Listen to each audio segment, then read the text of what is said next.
Zé Fischer here. I'm here with Pedro Abreu. We're both tax lawyers at Fresh Portugal, and we're gathered here today to talk about a very important new ruling given by the Supreme Administrative Court, which is the top tax court in Portugal.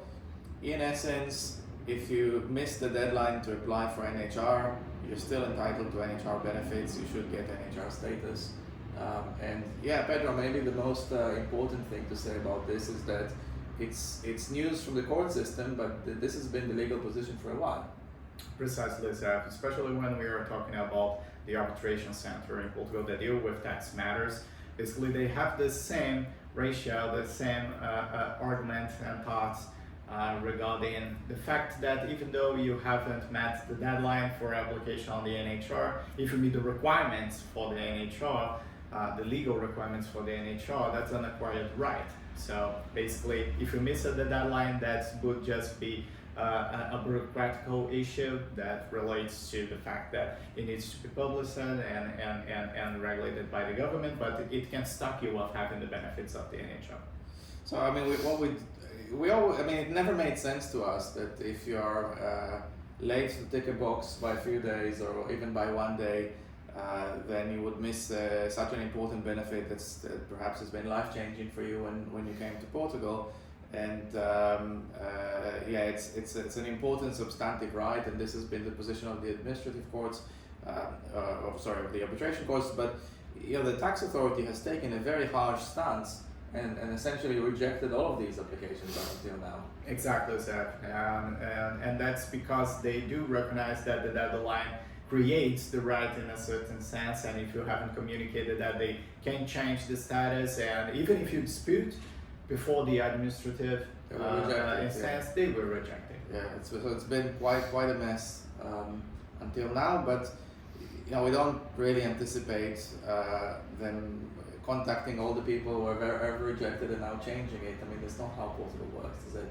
Not how Portugal works, and not exactly how the decision was made. And although we're talking about right now a Supreme Administrative Court decision, a very, very clear ruling regarding these arguments and how they were structured and taught. Basically, they have the same ratio that was used until now on the arbitration center, that you can't limit someone using the benefits of the NHR and have the right to do so just because they missed the deadline. However, it's not a binding decision for the tax authorities. It's just a decision, and it's an excellent precedent that kind of settles the matters in court, especially because it's a top-tier court in relation to tax matters that have decided. However, it's not binding to the administration. So if the tax authorities want to keep denying it, they can. And even if a low court judge decides against it, they can, but it's extremely unlikely. It's unlikely that this will happen. So for someone who missed the NHR either because they haven't applied or because they've applied and have been rejected, the door to the court system is now open. They can go to courts, have reasonable certainty that they will get the outcome that they are hoping for, and this is the main change, right? Exactly, that's the main change. Before that, we've been advised people, you can go to court. However, we don't have a precedent, especially from the Supreme Court, especially from the court that established what is the legal interpretation that should be used. Now we know. Now we have this precedent. So before it was kind of a risk, and now it's less risky, and it will probably, short a little bit the lawsuit time until you get a decision. We were expecting it to take 5 to 6 years. Maybe it will be a little bit less than that. And what about the money? If you overpaid, I think one important determination in this ruling is that you do need to apply to have NHR status. So if someone hasn't bothered to apply and wasn't rejected, they can apply, but it wouldn't cover previous years. And considering the NHR is over, tough. But if someone has applied and has been rejected, in theory now it opens the door to try and get the money back. Exactly. They will go through different routes, so you need to follow different paths, because one thing is to discuss the tax benefit that eventually was denied, to you due to a missed deadline, and another completely different thing is reassessing past tax returns, tax assessments for your income tax that didn't have the application of the NHR benefits on it.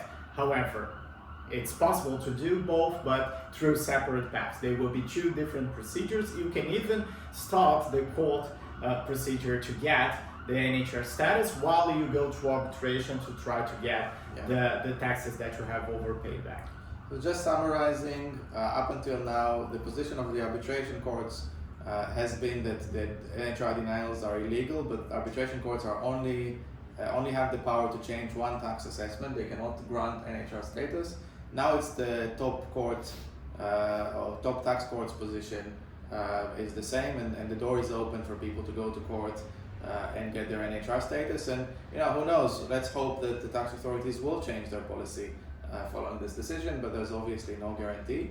And then if people overpaid taxes due to not applying NHR status, there's also a path now to either go to arbitration or a different court procedure and try to get the money back. And as always, we're happy to advise on these matters. Thank you for joining us today. Thank you, Pedro.